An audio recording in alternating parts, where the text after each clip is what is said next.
Bismillahirrahmanirrahim. Assalamualaikum warahmatullahi wabarakatuh.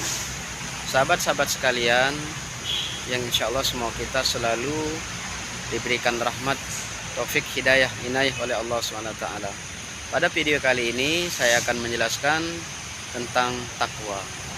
Takwa artinya takut kepada Allah Subhanahu wa Ta'ala. Takut apabila tidak melaksanakan perintah Allah.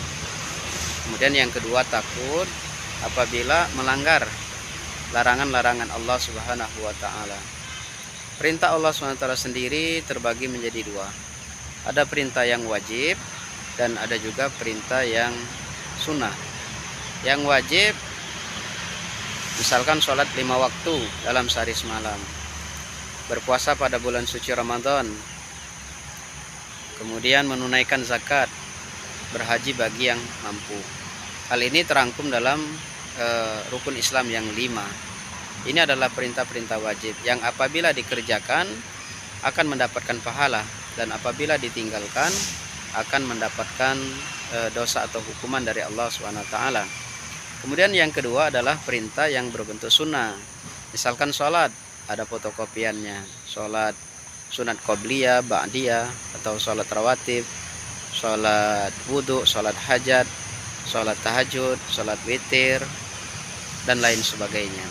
Nah, kemudian ada juga yang kedua, takwa itu bermakna meninggalkan apa-apa yang dilarang oleh Allah Subhanahu wa Ta'ala. Nah, yang dilarang ini ada yang bersifat dosa besar, ada yang bersifat dosa kecil. Yang bersifat dosa besar, paling besar sekali adalah dosa syirik. Karena itulah Allah SWT berfirman dalam Al-Quran yang berbunyi, A'udzubillahi minasyaitonirrajim, Innallaha la yaghfiru ayyushraka bihi wa yaghfiru ma duna dzalika liman yasha. Sesungguhnya Allah tidak akan mengampun dosa syirik yang apabila orang tersebut mati dalam keadaan sedang berbuat syirik, belum bertaubat, dan Allah akan mengampuni dosa-dosa selain itu bagi yang Dia kehendaki.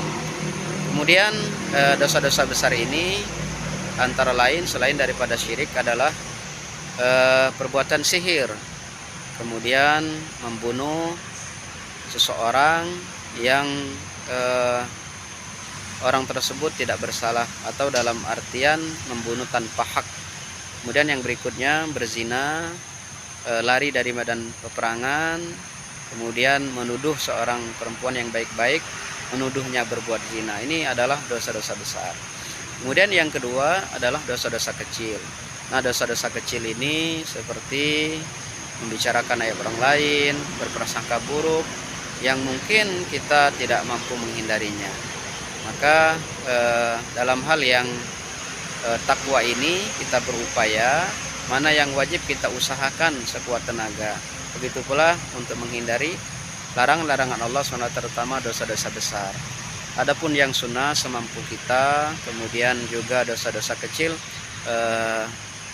juga kita berupaya untuk meninggalkannya, sehingga kita benar-benar takutnya adalah takut kepada Allah Subhanahu wa Ta'ala, supaya kita khusyuk dalam melaksanakan ibadah tersebut, supaya kita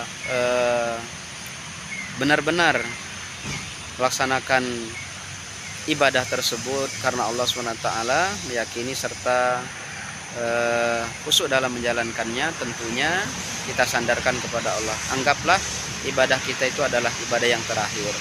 Apakah ini ada dalilnya? Ada dalilnya, yaitu Allah SWT berfirman, A'udzubillahi minasyaitonirrajim, Bismillahirrahmanirrahim, Ya ayyuhalladzina amanu ista'inu bis-sabri was-salah wa innaha lakabiratun illa 'alal khashi'in alladzina yadhunnuna annahum mulaqu rabbihim wa annahum ilaihi raji'un. Wahai orang-orang yang beriman, minta tolonglah kepada Allah melalui perbuatan sabar, melalui ibadah sholat. Dan hal tersebut sungguh berat kecuali bagi orang-orang yang khusyuk.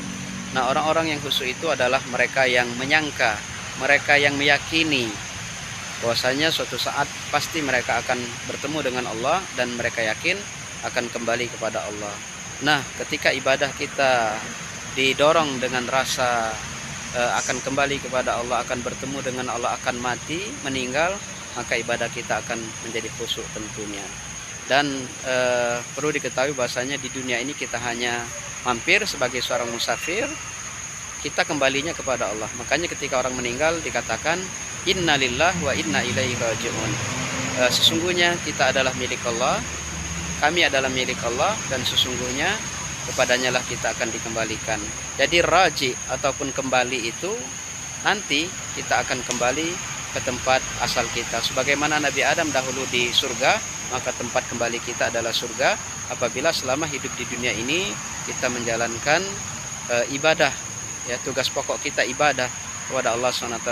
Cuman jangan dipahami sempit, ya, bahwasanya ibadah itu tidak hanya hablum minallah, tapi juga ada hablum minan nas, ada ilmu, ada akhlak, yang para ulama mendahulukan akhlak, adab daripada ilmu. Nah, demikian sahabat-sahabat sekalian, mudah-mudahan bermanfaat. Wabillahi taufiq wal hidayah. Assalamualaikum warahmatullahi wabarakatuh.